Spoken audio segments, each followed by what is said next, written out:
Thank you. I'm not going to take the whole 20 minutes because actions speak, words are just words. So the role of the government architect in New South Wales, and specifically in Sydney, is to get things happening. And that's a role that I've taken on full steam. The Government Architect's Office has been around for almost 200 years. In the early days, we civilised communities. We built courthouses, police stations, schools. We actually made a civic presence that was the armature around which communities gathered. Times have changed, but we're still about good design, and we're still about the quality of life for our communities, our neighbourhoods, our public spaces. Well, there you go. That's us. Now, in the documents you received, you had this relatively cryptic piece of writing that was done on an iPhone whilst catching a train to somewhere or other. Let's just pose some fundamental questions. Why do we have a government architect? Why are we interested in quality? And why are we in Parramatta? No answers, I see. The critical need is for the city to work as one. I've got an admission to make. I'm actually a Westie. I was born in Wentworthville, grew up in Homebush. I remember a city, or a Sydney, divided, east and west, and we were always the second-class citizens, or felt so. When we were at the beach, we weren't as tanned as others. I'm not going to go on, it might embarrass me later. But for the sake of our future, for the sake of our city, we need to think of as one. The prosperity of Sydney relies on all of Sydney, not just bits of it.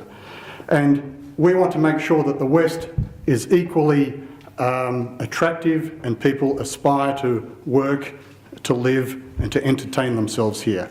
And Parramatta is doing that in spades at the moment. It's really at a point of change. The services that are delivered to communities need to be equitable. The mobility of those communities needs to be easy. And that will mean a fairer, more equitable metropolis.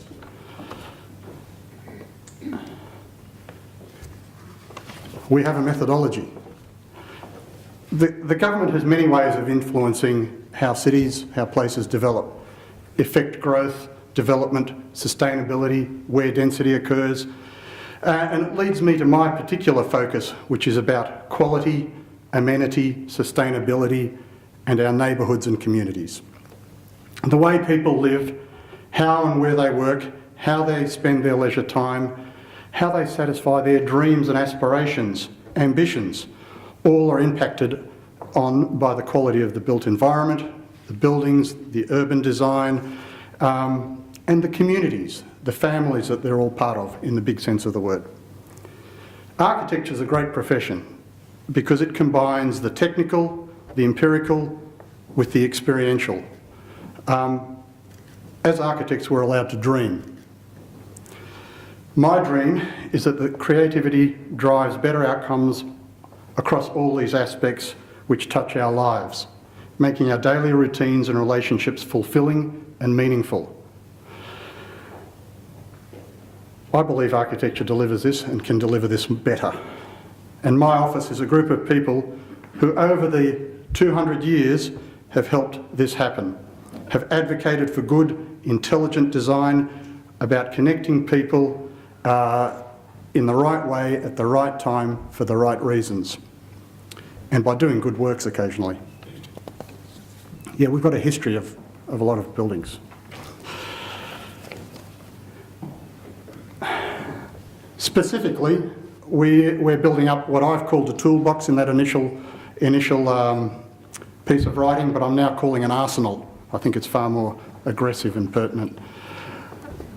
Policy and advice, it's great if somebody listens. So a big part of my daily life is to make sure that the right people are hearing what we as a profession have to say about the impact that good design and good thinking has on our lives. Design review, you've all been through it. It's a matter of making sure that you haven't made any mistakes, you haven't forgotten something. Peer review is valuable. Design excellence, read competitions, I guess. A bit of professional jealousy and rivalry is a good thing, I think. It brings out the best in us. So I think the notion that we can do better in a competitive environment is a sound one. Design thinking, again, how we've been brought up as architects or as designers. We think differently to everybody else. This might scare Tony, but they're an odd bunch, I should warn you. They think laterally, they think intuitively, they think organically, they think in circles, they talk to one another. There's no prescriptive process that an architect follows to produce good stuff. So it's interesting that we as professionals live in a relatively nebulous environment where good things are expected of us, and yet the rules are there to be broken, so to speak. Our office has also just started a pre-qualification scheme, making sure that all the good designers in Sydney, well anywhere actually, have got the capability, the ability to access government work, to make sure that we partner up the right people with the right projects, to make sure that government projects are the best because the best minds are on those projects. And then internships, the future.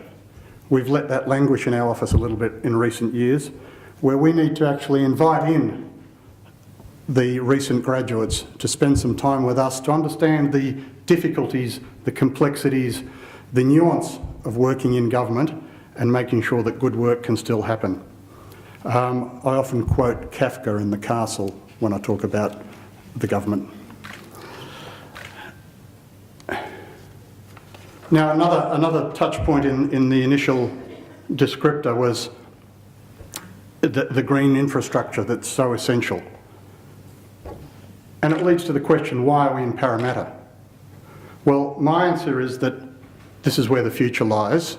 The majority of Sydney's population will live, work and relax in the west, of which Parramatta is the epicentre. The potential here is, as I said earlier, palpable. By introducing significant and linked green networks, we will ensure that the communities here have a wonderful resource and a wonderful amenity and a wonderful identity. A network of green space will also reduce heat effects, connect communities, make them healthier, and importantly, make this a unique and special place. Driven by things like the waterways, the geomorphology, other unique and local factors, each place will have a particularity and be distinguished, which in turn will help us drive decisions around where to put developments, where to put infrastructure. The fact that our landscape and our environment is starting to help us make decisions around our built decisions. I describe this as a green armature, in both a physical sense and mentally a mechanism to help us make decisions. Barbara Schaefer, who's going to join the panel discussion this afternoon from my office, has been instrumental in promoting this and developing this in Parramatta in the first instance, and working with the council people here. I think it's an exemplar project that is really worth interrogating when we're a little less formal. Oh, sorry. Why the coyote and the roadrunner?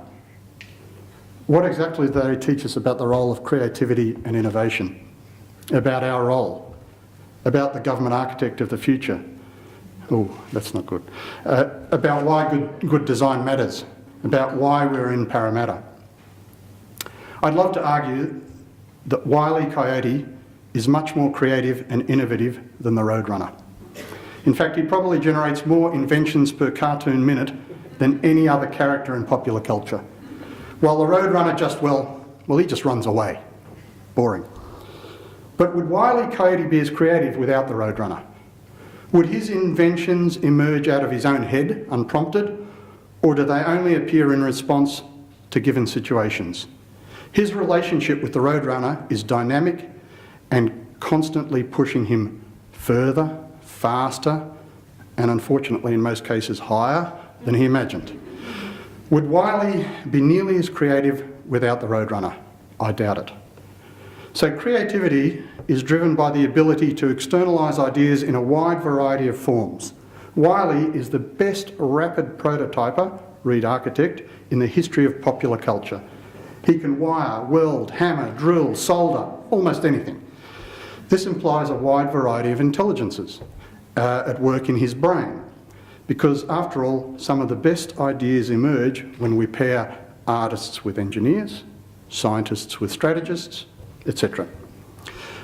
I believe creativity is the result of a set of relationships with strong social and emotional dimensions, and that's where we as creatives have a major role.